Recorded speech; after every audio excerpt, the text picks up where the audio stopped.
Voy, havoni tortishini qaraylik. Hozir men sizlarga ulajnitel bilan achsnitelni nima vazifa bajarishini tushuntirib beraman. Videoni oxirigacha ko'ring.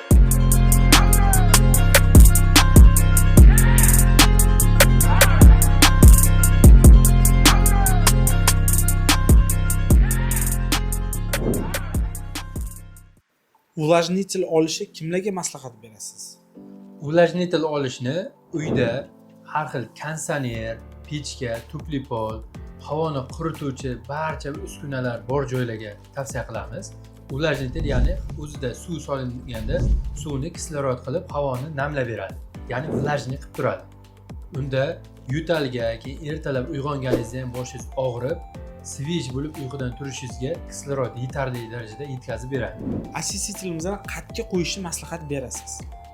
Achsnitelimizda har bitta xonadonga kerak bo'ladigan texnika bo'ladi. Uyda allergiyasi bor, yo'tali borlarga, har xil noxush hidlar bor joylarga qo'ysangiz bo'ladi. Ishxona, ofis, kasalxonalarga ham qo'ysangiz bo'ladi. Chunki bunda o'zida ionizator funksiyasi bor. O'zidan archadan chiqadigan kislorodni tarqatib beruvchi funksiyasi bo'ladi. Ko'mirli filtri bor. O'zida har xil bakteriya changlarni o'ziga ushlab qoladi. Toza havo ishlab chiqarib beradi.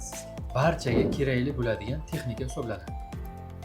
Ayniqsa bu achsnitelimizni bolalarning xonasiga, odam gavjum joylarga, ishxona, ofislarga qo'ysanglar bo'ladi. Juda effektiv zo'r. Meni o'zim ham shu achsniteldan xarid qilganman, olganman.